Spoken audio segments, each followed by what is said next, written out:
ओम नमः शिवाय। हरतालिका तीज का यह प्रसिद्ध व्रत भादो मास के शुक्ल पक्ष में तृतीया को किया जाता है। तृतीया तिथि को किए जाने के कारण स्त्रियों में यह व्रत अधिकतर तीजों नाम से जाना जाता है।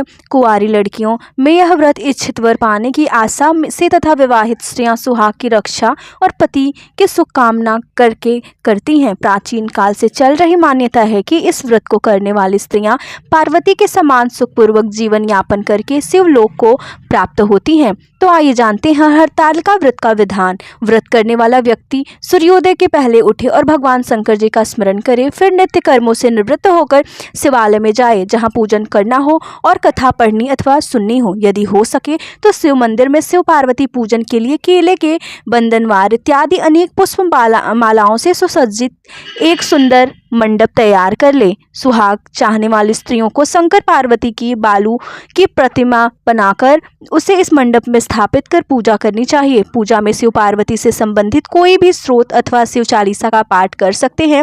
तत्पश्चात एकाग्रचित उसके बाद कथा पढ़ें। हरतालिका तीज की कथा। जिसके दिव्य केशों पर मंदार के पुष्पों की माला शोभा देती है और जिन भगवान शंकर के मस्तक पर चंद्र और कंठ से मुंडों की माला पड़ी हुई हो, जो माता पार्वती दिव्य वस्त्रों से तथा भगवान शंकर दिगंबर वेश धारण किए हैं, उन दोनों भवानी शंकर को नमस्कार करता हूँ।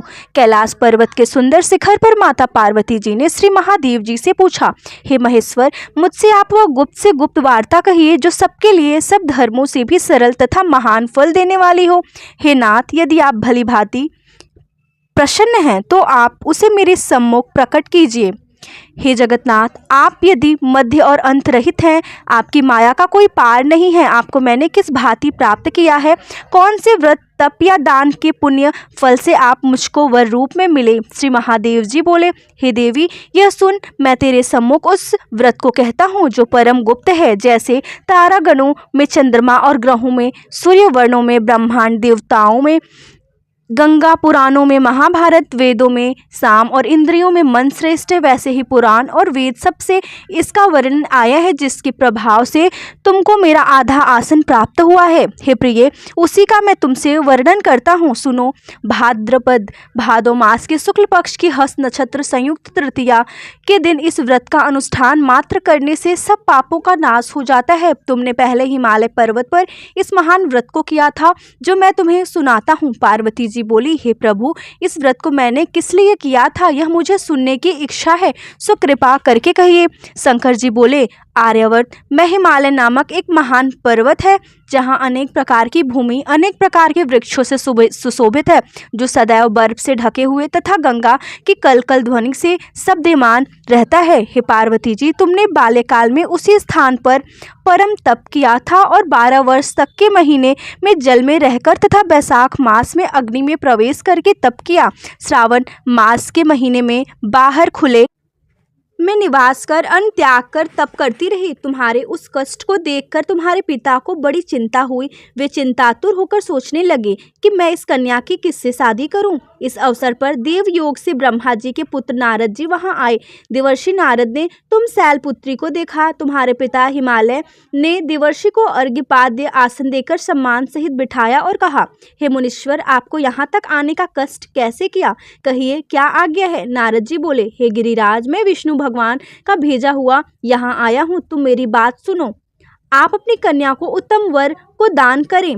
ब्रह्मा, इंद्र, शिव आदि देवताओं में विष्णु भगवान के समान कोई भी उत्तम नहीं है, इसलिए मेरे मत से आप अपनी कन्या का दान भगवान विष्णु को ही दें। हिमालय बोले, यदि भगवान वसुदेव स्वयं ही कन्या को ग्रहण करना चाहते हैं और इस कार्य के लिए ही आपका आगमन हुआ है तो वह मेरे लिए गौरव की बात है, मैं अवश्य उन्हें ही दूंगा। हिमालय का यह आश्वासन सुनते ही देवर्षि नारद जी आकाश में अंतर्ध्यान हो गए और शंख, चक्र, गदा, पद्म एवं पीताम्बरधारी भगवान विष्णु के पास पहुंचे। नारद जी ने हाथ जोड़कर भगवान विष्णु से कहा, प्रभु, आपका विवाह कार्य निश्चित हो गया है। इधर हिमालय ने पार्वती जी से प्रसन्नता पूर्वक कहा, हे पुत्री, मैंने तुमको गरुड़ ध्वज भगवान विष्णु को अर्पण कर दिया है। पिता के इन वाक्यों को सुनते ही पार्वती जी अपनी सहेली के घर गई और पृथ्वी पर गिरकर अत्यंत दुखित होकर विलाप करने लगी। उनको विलाप करते हुए देखकर सखी बोली, हे देवी, तुम किस कारण से दुखी हो मुझे बताओ, मैं अवश्य ही तुम्हारी इच्छा पूर्ण करूंगी। पार्वती बोली, हे सखी सुन, मेरी जो मन की अभिलाषा है सुनाती हूँ। मैं श्री महादेव जी को वरण करना चाहती हूँ। मेरे इस कार्य को पिताजी ने बिगाड़ना चाहा है, इसलिए मैं निसंदेह इस शरीर का त्याग करूंगी। पार्वती के इन वचनों को सुनकर सखी ने कहा, हे देवी, जिन वन को तुम्हारे पिताजी ने न देखा हो तुम वहां चली जाओ। तब हे देवी पार्वती, तुम अपनी सखी का यह वचन सुन ऐसे ही वन को चली गई। पिता हिमालय ने तुमको घर पर न पाकर सोचा कि मेरी पुत्री को कोई देव, दानव अथवा किन्नर हरण करके ले गया है। मैंने नारद जी को वचन दिया था कि मैं पुत्री का गरुण ध्वज भगवान के साथ वरण करूंगा। हाय, अब यह कैसे पूरा होगा? ऐसा सोचकर वे बहुत चिंतातुर हो मूर्छित हो गए। तब सब लोग हाहाकार करते हुए दौड़े और मूर्छा दूर होने पर गिरिराज से बोले कि हमें आप अपनी मूर्छा का कारण बताओ। हिमालय बोले, मेरे दुख का कारण यह है कि मेरी रत्न रूपी कन्या का कोई हरण कर ले गया, या सर्प डस गया, या किसी सिंह या व्याघ्र ने मार डाला है। वह न जाने कहाँ चली गई है, या उसे राक्षस ने मार डाला है। इस प्रकार कहकर गिरिराज दुखित होकर ऐसे कांपने लगे जैसे तीव्र आयु के चलने पर कोई वृक्ष कांपता है। तत्पश्चात हे पार्वती, तुम्हें गिरिराज साथियों सहित घने जंगल में ढूंढने निकले। सिंह, व्याघ्र, रीछ आदि हिंसक जंतुओं के कारण वन महाभयानक प्रतीत होता था। तुम भी सखी के साथ भयानक जंगल में घूमती हुई वन में एक नदी के तट पर एक गुफा में पहुंची। उस गुफा में तुम अपनी सखी के साथ प्रवेश कर गई, जहां तुम अन्न जल का त्याग करके बालू का लिंग बनाकर मेरी आराधना करती रही। उस समय पर भाद्रपद मास की हस्त नक्षत्र युक्त तृतीया के दिन तुमने मेरा विधि विधान से पूजन किया तथा रात्रि को गीत गायन करते हुए जागरण किया। तुम्हारे उस महाव्रत के प्रभाव से मेरा आसन डोलने लगा। मैं उसी स्थान पर आ गया जहां तुम और तुम्हारी सखी दोनों थी। मैंने आकर तुमसे कहा, हे वरानने, मैं तुमसे प्रसन्न हूँ, तुम मुझसे वरदान मांग। तुमने कहा कि हे देव, यदि आप मुझसे प्रसन्न हैं तो आप महादेव जी ही मेरे पति हूँ। मैं तथास्तु ऐसा कहकर कैलाश पर्वत को चला गया और तुमने प्रभात होते ही मेरी उस बालू की प्रतिमा को नदी में विसर्जित कर दिया। हे सुबह, तुमने यहाँ अपनी सखी सहित व्रत का परायण किया।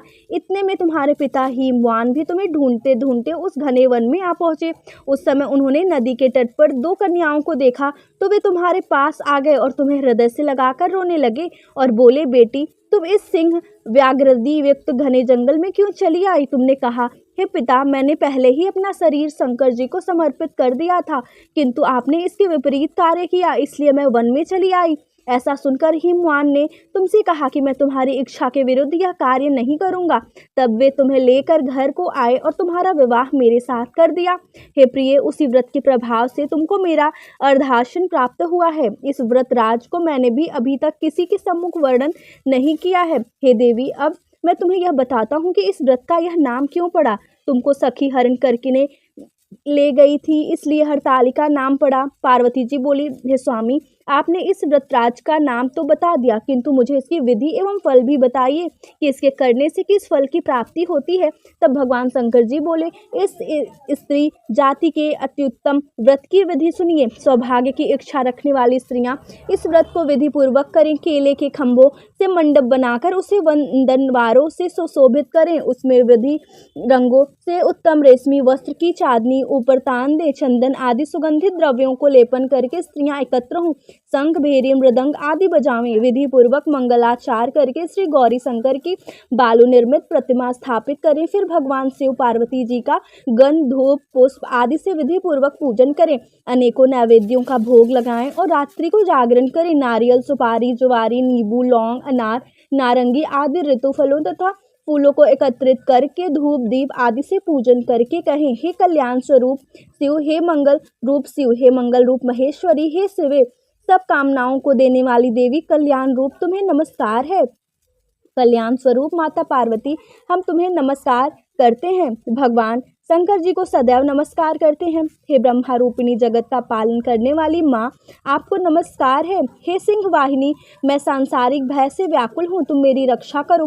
हे महेश्वरी, मैंने इस अभिलाषा से आपका पूजन किया है। हे पार्वती माता, आप मेरे ऊपर प्रसन्न होकर मुझे सुख और सौभाग्य प्रदान कीजिए। इस प्रकार के शब्दों द्वारा उमा सहित शंकर जी का पूजन करें। विधि पूर्वक कथा सुनकर गौ वस्त्र, आभूषण आदि ब्राह्मणों को दान करें। इस प्रकार से व्रत करने करने वाले के सब पाप नष्ट हो जाते हैं। तो इस प्रकार से हरतालिका तीज व्रत की कथा समाप्त होती है। ओम नमः शिवाय।